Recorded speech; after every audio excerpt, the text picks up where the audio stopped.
Breaking news Israel Iran మధ్య యుద్ధంతో అంతర్జాతీయ ముడి చమురు ధరలు బగ్గుమన్నాయి. అంతర్జాతీయ మార్కెట్లో భారీగా క్రూడ్ ఆయిల్ ధరలు పెరుగుతున్న పరిస్థితి కనబడుతుంది. ఒక్కరోజే 13% క్రూడ్ ఆయిల్ ధరలు పెరిగాయి. బ్యారెల్ ధర $74 నుంచి $78లకు పెరుగుదల నమోదు చేసింది. $130 వరకు కూడా పెరగొచ్చని నిపుణులు అంచనా వేస్తున్నారు. అదే జరిగితే స్థానికంగా మనకు పెట్రోల్ ధరలు పెరిగే ఛాన్స్ కనిపిస్తుంది. యుద్ధ భయంతో బంగారం ధరలకు కూడా రెక్కలు వచ్చాయి. మళ్ళీ 10 గ్రాముల బంగారం ధర ₹1,00,000 దాటేసిన పరిస్థితి కనబడుతోంది. ఇక ప్రధానంగా స్ట్రైట్ ఆఫ్ హార్ముజ్ నుంచి ఇజ్రాయెల్ ఇరాన్ మధ్య దాడులతో మిడిల్ ఈస్ట్లో క్రూడ్ ఆయిల్ గేమ్ అయితే కనబడుతోంది. ఈ హార్ముజ్ జలసంధి నుంచే ఎక్కువగా చమురు సరఫరా అవుతుంది. ప్రతిరోజు ఇరాన్ దాదాపు 3.6 మిలియన్ల క్రూడ్ ఆయిల్ని ఉత్పత్తి చేస్తుంది. ఇక ప్రపంచ సరఫరాలో ఇది 3.3%గా చెప్తున్నారు.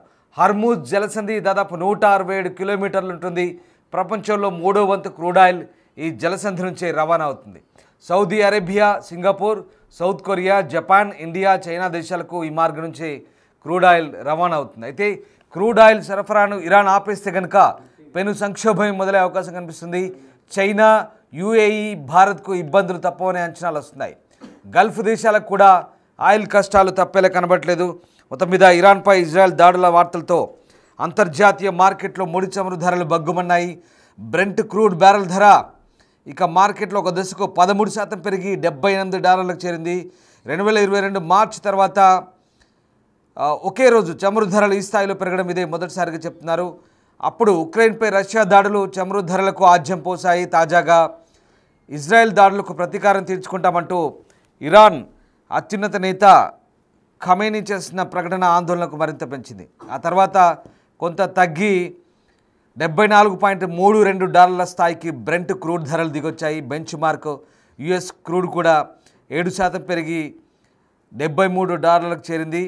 మధ్యప్రాచ్యంలో ఉద్రిక్తతలు విస్తృతమైతే ముడి చమురు ధరలు బ్యారెల్కు $120 చేరుకోవచ్చని జేపీ మోర్గాన్ లాంటి సంస్థలు కూడా హెచ్చరిస్తున్నాయి. మోర్గాన్ స్టాన్లీ అయితే ఏకంగా $130 వరకు పెరగొచ్చంటూ అంచనా వేస్తోంది. చమురు ఉత్పత్తిలో ఇరాన్ ప్రపంచంలో 9వ స్థానంలో ఉంటే మిడిల్ ఈస్ట్లో సౌదీ అరేబియా తర్వాత 2వ అతిపెద్ద ఉత్పత్తిదారుగా కూడా చలామణవుతుంది. సో రకంగా ఇటు క్రూడ్ ఆయిల్ ధరలు పెరగడంతో డాలర్ మారకంతో పోలిస్తే రూపాయి విలువ కూడా బలహీనపడింది.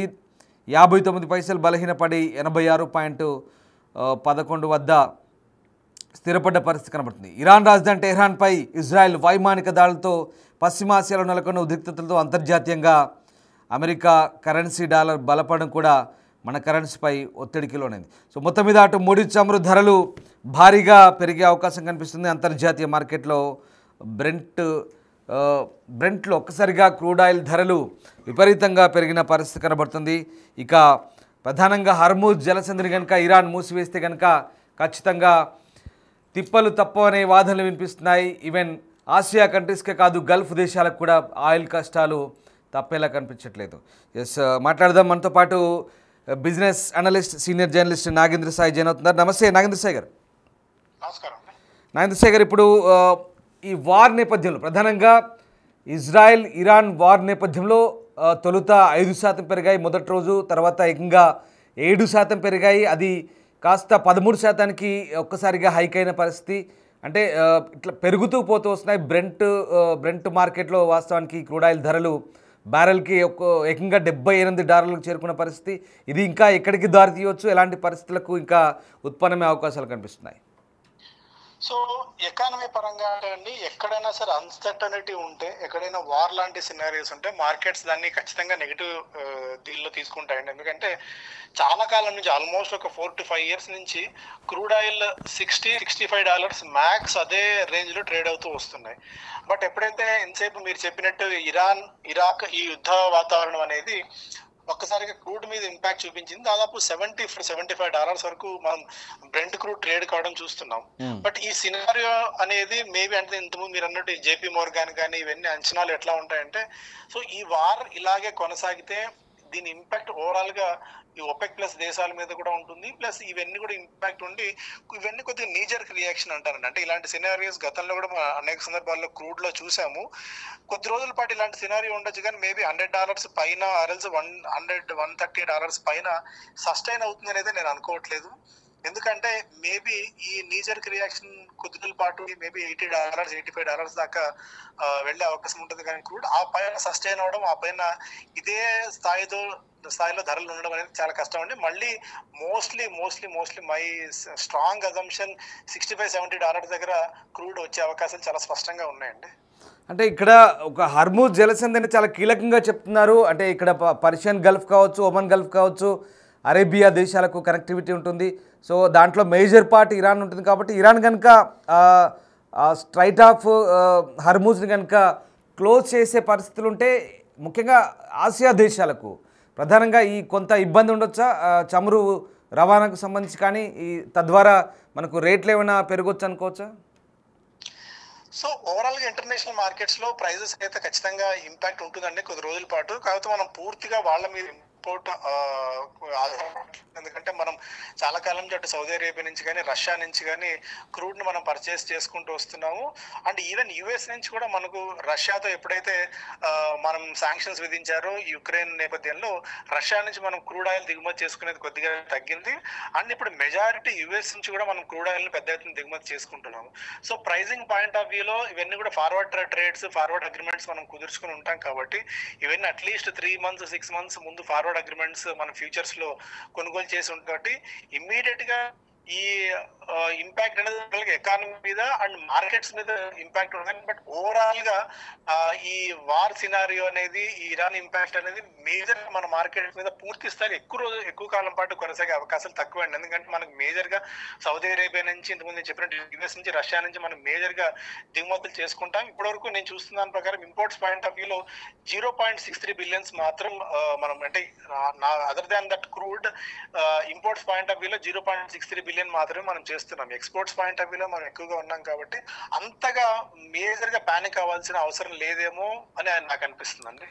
నాగేంద్ర గారు, ఇక్కడ ఆయిల్ మార్కెటింగ్ కంపెనీల షేర్లు, ఓఎంసీల షేర్లు కూడా తీవ్ర ఒత్తిడికి గురయ్యాయి. ఒక రకంగా మొన్న బ్లాక్ ఫ్రైడేగా కూడా మారిన పరిస్థితి. సరే, అండ్ మోరోవర్ ఇప్పుడు ఇన్వెస్టర్స్ ఈ రిస్క్ సెంటిమెంట్ పెరిగిన నేపథ్యంలో కాస్త బంగారం వైపు మళ్ళుతున్నారా? బంగారం ధరలు కూడా మళ్ళీ రెక్కలు వస్తున్నాయి, 1,00,000కు దాటింది.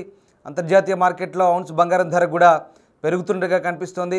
సో ఈ యుద్ధం, అనూహ్య పరిణామాలు ఇవన్నీ కూడా ఇటు బంగారం పెరుగుదల, చమురు ధరల పెరుగుదల, ఇదంతా కూడా ఒకసారి అనాలిసిస్ చేస్తే కనుక దీని పర్యవసానాలు ఎలా ఉండబోతున్నాయి ఇంకా? సో ఇవన్నీ అంటే ఎక్కడ వార్ జరిగినా అండి ఇంటర్నేషనల్ మార్లో, అంటే మన దేశానికి ప్రత్యక్షంగా సంబంధం లేకపోయినా ఎక్కడ వార్ సినారియో జరిగినా పరోక్షంగా దట్టు మిడిల్ ఈస్ట్ కంట్రీస్ లో మెజారిటీ ఆఫ్ ది కంట్రీస్ అన్ని కూడా ఆయిల్ ఎక్స్పోర్ట్ కంట్రీస్ కాబట్టి ఖచ్చితంగా ప్రపంచం అంతా కూడా ఈ ఆయిల్ ధరలు పెరుగుతాయి. అండ్ మేజర్లీ మనం 91-92% వీఆర్ ఎనర్జీ క్రేవింగ్ కంట్రీ అండి. అంటే మనం మెజారిటీ మన ఇంపోర్ట్స్ అన్ని కూడా క్రూడ్ ఆయిల్ ఇంపోర్ట్స్, మన అవసరాలు చాలా తక్కువ ఇక్కడ మన దేశంలో మనం తీర్చుకునేది. మెజారిటీ 90% పైగా మనం దిగుమతి చేసుకుంటాం. కాబట్టి ఎప్పుడైతే క్రూడ్ ఆయిల్ ధరలు భారీగా పెరుగుతాయి, అంటే ఇంతకాలం మనం $60-65 అన్న ఆ స్వీట్ స్పాట్ ని మనం ఎంజాయ్ చేస్తూ వచ్చాం. ఇప్పుడు ఈ $10 వరకు పెరగడం అనేది ఖచ్చితంగా మన మార్కెట్స్ మీద ఇంపాక్ట్ అయితే ఉంటుంది. కాకపోతే ఏంటి అంటే మన ఇప్పుడు అంటే గుడ్ల ధరలు పెరగడానికి కూడా one of the reason US లో ఎకానమీ బాగా వీక్ అవుతుందండి. అంటే ఎవరు మనం పట్టించుకున్న అంశం, పెద్దగా కాన్సన్ట్రేషన్ చేయడం అంశం ఏంటంటే యుఎస్ లో ఇన్ఫ్లేషన్ అనుకున్న దానికంటే పెరుగుతుంది. యుఎస్ లో గ్రోత్ ప్రాస్పెక్ట్స్ బాగా తగ్గుతున్నాయి. దానివల్ల డాలర్ బలహీన పడుతుంది. డొనాల్డ్ ట్రంప్ తీసుకున్న నిర్ణయాల వల్ల డాలర్ బలహీన పడుతుంది. పరోక్షంగా మన రూపాయి కూడా కొద్ది గొప్ప స్ట్రెంగ్ కావడం చూస్తున్నాం. అండ్ రీసెంట్ గా reserve bank of India 50 basis points తగ్గించడం, అంతకుముందు బడ్జెట్ లో దాదాపు ₹1,00,000 కోట్ల వరకు బెనిఫిట్ ఇచ్చే విధంగా ట్యాక్స్ ల్యాబ్ లో చేంజెస్ కావడం, ఇవన్నీ డొమెస్టిక్ కన్సంప్షన్ ని పెంచడానికి ప్రభుత్వం తీసుకుంటున్న అనేక చర్యల వల్ల మేబీ మార్కెట్స్ కొద్దిగా నీజర్ రియాక్షన్ తీసుకున్న లాంగ్ టర్మ్ పాయింట్ ఆఫ్ వ్యూలో మన మార్కెట్స్ కి వచ్చిన ఇబ్బంది అయితే ఏం లేదు. బట్ ఈ క్రూడ్ ఆయిల్ పెరగడం వల్ల ఇమీడియట్ గా టైర్ రిలేటెడ్ స్టాక్స్ లో కానీ, పెయింట్ రిలేటెడ్ స్టాక్స్ లో, and oil marketing companies and కొన్ని కెమికల్స్ రిలేటెడ్ స్టాక్స్ మీద అయితే ఖచ్చితంగా ఇంపాక్ట్ ఉంటుంది. ప్రస్తుతానికి వీటిని అవాయిడ్ చేసుకోవడం మంచిది. ఎందుకంటే గత కొద్ది కాలం నుంచి పెయింట్ రిలేటెడ్ స్టాక్స్ అంత గొప్పగా పర్ఫామ్ చేయట్లేదు. టైర్ రిలేటెడ్ స్టాక్స్ మేబీ ఏదైనా కరెక్షన్, ఇట్లాంటి టైంలో మంచి కరెక్షన్ వస్తే తీసుకోవచ్చు. ఈవెన్ ఇండిగో లాంటి stocks majority of the expenses అంతా కూడా వాళ్ళ ఏటీఎఫ్ మీద, అంటే ఏవియేషన్ టర్బైన్ ఫ్యూయల్ మీద ఆధారపడి ఉంటుంది. కాబట్టి ఒకవేళ ఇండిగో లాంటి స్టాక్స్ ఏదైనా మంచి కరెక్షన్లు దొరికితే ఇది తీసుకునే ఆపర్చునిటీ కూడా కావచ్చండి. రైట్. చివరిగా అంటే ఇప్పుడు ఒపెక్తో పాటు రష్యా కానీ, దాని మిత్ర దేశాలు కానీ, కొన్ని ఈ ఆయిల్ ఉత్పత్తి దేశాలు, ఆయిల్ ప్రొడ్యూస్ చేసి కంట్రోల్ ఈ కంట్రీస్ ఏవైతే ఉన్నాయో ఇవన్నీ కూడా అంటే ఇరాన్తో సమానంగా కూడా ఇవి ప్రొడ్యూస్ చేస్తున్నాయి కాబట్టి మనకు ఈ సరఫరాలో ఈ అంతరాల్లో పెద్ద తేడా ఏం కనిపించదా? ఫ్యూచర్లో అంత ఇబ్బంది ఉండకపోవచ్చా? సో ఇమీడియట్ గా అంటే ఇది మనం కేవలం ఒక కంట్రీతో ఇటు అంటే ఫార్వర్డ్ ట్రేడ్స్ కానీ డీల్స్ కానీ మనం పెట్టుకోము. మెజారిటీ ఆఫ్ ది మనకు ఆప్షన్స్ ఉంటాయి కాబట్టి ఇంతకుముందే చెప్పినట్టు ఒపెక్ ప్లస్ దేశాలతో పాటు యుఎస్ అండ్ రష్యా నుంచి. సో ఒకవేళ ఏదైనా ఆపర్చునిటీ మనకు వస్తే తక్కువ ప్రైస్, అంటే ఇప్పుడు మన గతంలో కూడా రష్యా యుక్రెయిన్ యుద్ధ సమయంలో మనం రష్యాతో మిత్ర దేశంగా ఉన్నప్పుడు మార్కెట్ లో $60-65 అంటే మనకు $35-40 కి క్రూడ్ ఆయిల్ కూడా ఇచ్చిందండి. సో అందువల్ల ఒకవేళ ఇలాంటి సినారీస్ ఏమైనా ఉంటే మనకు తక్కువ కూడా ఆప్షన్స్ దొరికే ఛాన్సెస్ ఉన్నాయి. బట్ ఓవరాల్ గా ఎప్పుడైతే క్రూడ్ ఇంటర్నేషనల్ మార్కెట్స్ లో పెరిగిందో ఎకానమీ మీద ఖచ్చితంగా ఇంపాక్ట్ ఉంటుంది. దాన్ని మనం కొట్టిపారేయలేము. కొద్ది కాలం పాటు ఈ సబ్సిడైజ్ అయ్యేంత మార్కెట్స్ మీద అయితే ఇంపాక్ట్ ఉంటుందండి. సో క్రూడ్ వల్ల ఇమీడియట్ గా మనకు వచ్చిన ఇబ్బంది లేదు, ఎందుకంటే మనకు మల్టిపుల్ ఆప్షన్స్ కూడా ఆల్రెడీ ఉన్నాయి కాబట్టి. Exactly. Yes, thank you very much Nagendra garu. Thanks for joining with us. ఇది మొత్తం మీద క్రూడ్ ఆయిల్ ధరలకు రెక్కలు వచ్చాయి.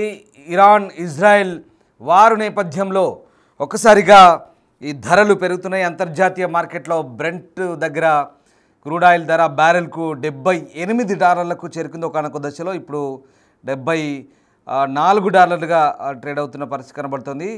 ఇప్పుడు ప్రస్తుతం 7% హైక్తో క్రూడ్ ఆయిల్ ధరలు పెరుగుతున్నాయి. అయితే భారత్ లాంటి దేశాల్లో చమురు ధరలకు సంబంధించి పెద్దగా ఇబ్బంది ఉండకపోతే, అంటే అంతర్జాతీయ మార్కెట్లపై దీని ప్రభావం ఉంటుంది తాత్కాలికంగా. కానీ ఇరాన్తో సమానంగా మిగతా చమురు ఉత్పత్తి చేసే దేశాల నుంచి ప్రపంచ దేశాలకు చమురు సరఫరా అవుతుంది. ఓపెక్ దేశాలు అంటారు, ఆయిల్ ప్రొడ్యూసింగ్ దేశాలు ఇవన్నీ కూడా చమురు ఉత్పత్తి దేశాలు. దాంతోపాటు రష్యా కానీ కొన్ని పక్కన ఉక్రెయిన్ కానీ ఇలాంటి దేశాల నుంచి భారీగా చమురు ఉత్పత్తి అవుతుంది. ప్రపంచ దేశాలకు ముఖ్యంగా ఆసియా కంట్రీస్ కూడా ఇవన్నీ కూడా సరఫరా అవుతున్న పరిస్థితి. సో ఆ రకంగా బ్రెంట్ క్రూడ్ ధర 10% పైగా పెరిగింది. సో ఇది అంటే రష్యా ఉక్రెయిన్ వార్ తర్వాత ఇంతటి భారీ స్థాయిలో ధర పెరగడం అనేది ఇప్పుడు రికార్డుగా చెప్పవచ్చు. ఇరాన్ ఇజ్రాయెల్ మధ్య ఘర్షణ పెరగడంతో ఇంధనం పుష్కలంగా లభించే ఈ ప్రాంతం నుంచి రాబోయే రోజుల్లో సరఫరాలో కొంత తేడా వచ్చే అవకాశం ఉందని ట్రేడర్లు అయితే ఆందోళన వ్యక్తం చేస్తున్నారు. సో ఆ రకంగా ఇక చమురు ధరలు తొలుత భారీగా పెరిగిన తర్వాత కాస్త తగ్గాయి. కానీ ఇక వాస్తవానికి గురువారం నాడు ముగింపు ధరతో పోలిస్తే 9% వరకు గరిష్టంగానే క్రూడ్ ధరలు ఉన్నాయి. ఇక అలాగే బ్యారెల్ $74.5 అంటే సుమారు 6,429 వద్ద ట్రేడ్ అయిన పరిస్థితి కనబడుతుంది. ఒకసారి అంటే దీనికి ఎందుకు ఎలాంటి పరిస్థితులు దారితీస్తాయో నేను మీకు వివరంగా చెప్తాను. ఉక్రెయిన్పై రష్యా ఆక్రమణ తర్వాత 2022 ప్రారంభంలో చమురు ధరలు గరిష్టంగా వెళ్ళాయి. ఆ సమయంలో అది క్రూడ్ బ్యారెల్ ధర $100 దాటింది ఒక బ్యారెల్. సో ఆ రకంగా ఇప్పుడు మళ్ళీ స్టాక్ మార్కెట్లకు కూడా కొంత ఇబ్బంది కలుగుతుంది. సురక్షితంగా భావించే బంగారం అలాగే స్విస్ ఫ్రాంకులు అయితే లాభపడ్డ పరిస్థితి కనబడుతోంది. సో ఆ రకంగా బంగారం ధర దాదాపు 2 నెలల గరిష్ట స్థాయికి చేరుకుంది. ఔన్స్ బంగారం 1.5% పెరుగుదలతో $3,423 ఎగిసిపడ్డ పరిస్థితి కనబడుతుంది. అయితే ఇక రాబోయే రోజుల్లో ఈ గొడవలు ఘర్షణలు ఇంత ప్రమాదకరంగా మారుతాయి కూడా ఇంధన ట్రేడర్లు చూస్తున్నట్టుగా తెలుస్తోంది. సో ఆ రకంగా పరస్పరం దాడులు అయితే కొనసాగుతున్నాయి. మధ్యప్రాచ్యంలో చమురు సరఫరాకు అంతరాయం కలిగించే అతిపెద్ద యుద్ధానికి కూడా దారితీయొచ్చని చెప్తున్నారు. ఒక రకంగా ఇరాన్లో చమురు ఉత్పత్తిని ఎగుమతి చేసే సౌకర్యాలు కనుక లక్ష్యంగా చేసుకుంటే బ్రెంట్ క్రూడ్ ధర $80 నుంచి $100, $120 కూడా వెళ్ళొచ్చనే అవకాశం చెప్తున్నారు. సో ఇక్కడ తాజాగా ఈ పెరుగుదలకు సంబంధించి ప్రస్తుతానికైతే కొన్ని ఆందోళన వ్యక్తం అవుతున్నాయి. ముఖ్యంగా ఇక్కడ ఒక అంశం మళ్ళీ మీకు చెప్తాను. హర్ముజ్ జలసంధి అంటారు. ఇది హర్ముజ్ జలసంధి, ఇది ప్రధానంగా రవాణా మార్గం. ఇది కనుక లక్ష్యంగా చేసుకుంటే ఇరాన్ చమురుకు ఒక్క రోజులోనే లక్షల బ్యారెల కొద్ది సరఫరాలో అంతరాయం కలిగే అవకాశం ఉంది. ఈ జలసంధి ప్రపంచంలోనే అత్యంత ముఖ్యమైన రవాణా మార్గాల్లో ఒకటి. ప్రపంచ చమురులో 5వ వంతు దీని గుండానే ప్రయాణిస్తుంది. హర్ముజ్ జలసంధి గుండా డజన్ల ట్యాంకర్లు వెళ్తూ వస్తుంటాయి. మిడిల్ ఈస్ట్లో ప్రధాన చమురు సహజవాయు ఉత్పత్తిదారులు అలాగే వాటి వినియోగదారులు ఈ ప్రాంతం నుంచి ఇంధనాన్ని రవాణా చేస్తుంటాయి. మిడిల్ ఈస్ట్ చమురు ఉత్పత్తులను ప్రపంచానికి ఏసియా, యూరప్, ఉత్తర అమెరికా ఎగువ ప్రాంతాలకు అనుసంధానించేదే ఈ జలసంధి. ఉత్తరాన ఇరాన్, దక్షిణాన ఒమన్, యునైటెడ్ అరబ్ ఎమిరేట్స్ హద్దులుగా ఉన్న ఈ హర్ముజ్ జలసంధి గల్ఫ్ను అరేమియా సముద్రంతో కలుపుతోంది. ఆ రకంగా హర్ముజ్ జలసంధి కనుక ఏదైనా ఇబ్బంది కనుక తలెత్తితే అక్కడి నుంచి ఈ చమురు రవాణాకు ఇబ్బంది అయితే కనుక కాస్త అంతరాయం కలగొచ్చు. పెట్రోల్, ఆయిల్, డీజిల్ ముడి చమురుకు ఏమన్నా డిస్టర్బెన్స్ అయితే కనుక ఆసియా దేశాలకు కొంత ఇబ్బంది కావచ్చు. సో ఏదేమైనా ఇజ్రాయెల్ ఇరాన్ వార్ వల్ల చమురు ధరలకు ఇప్పుడు కాస్త పైకి ఎగబాగే అంతర్జాతీయ మార్కెట్లో. తద్వారా కొంతమంది ఇన్వెస్టర్లు బంగారాన్ని సేఫ్గా భావించి బంగారంపై పెట్టుబడులు పెట్టడంతో బంగారం ధరలు కూడా పెరుగుతున్న పరిస్థితి కనబడుతుంది. కొంతమంది అటు స్విస్ ఫ్రాంక్పై పెడుతున్నారు. రకరకాలుగా పరిస్థితులు మారుతున్నాయి అంతర్జాతీయ మార్కెట్లో. కొంత ఇబ్బందికరమైన అంటే ఒడిదుడుకులకు లోనవుతున్న పరిస్థితి. మొత్తం మీద చమురుకైతే పూర్తి స్థాయిలో ఇబ్బంది లేదు. ఇరాన్ కాకపోయినా ఇరాన్తో సమానంగా ఉత్పత్తి దేశాలు చాలా ఉన్నాయి, అటు నుంచి కూడా వస్తాయి. కానీ రేటు మాత్రం ఒక హైక్ ఉంటుంది, ఖచ్చితంగా పెరిగిన పరిస్థితి కనబడుతుంది. భవిష్యత్తులో మళ్ళీ అది తగ్గే అవకాశం ఉంది, పెద్ద ఇబ్బంది లేదు. కానీ తాత్కాలికంగా రేట్లు అయితే ఇప్పుడు పెరుగుతున్న పరిస్థితి ఏకంగా 12-13% పెరిగిన పరిస్థితి కనబడుతుంది. మన భారత్ లాంటి దేశాల్లో దీని ఎఫెక్ట్ ఏ రకంగా ఉంటుందని ఇంకా తెలియాల్సి ఉంది. సో మొత్తం మీద ఈ వార్, ఇజ్రాయెల్-ఇరాన్ వార్ అనేది పెద్ద ఇంపాక్ట్ చూపిస్తుంది. వరల్డ్ ఎకనామీపై ఖచ్చితంగా ప్రభావం పడబోతుంది. ప్రధానంగా చమురు ధరలపైన దీని ఎఫెక్ట్ ఉండబోతుంది. దాని ద్వారా ఇటు బంగారం అలాగే మిగతా వాటిపై కూడా దీని ధరల ప్రభావం ఉండబోతుంది. ప్రపంచ స్టాక్ మార్కెట్లపై కూడా ఈ యుద్ధం ఎఫెక్ట్ చూపిస్తోంది.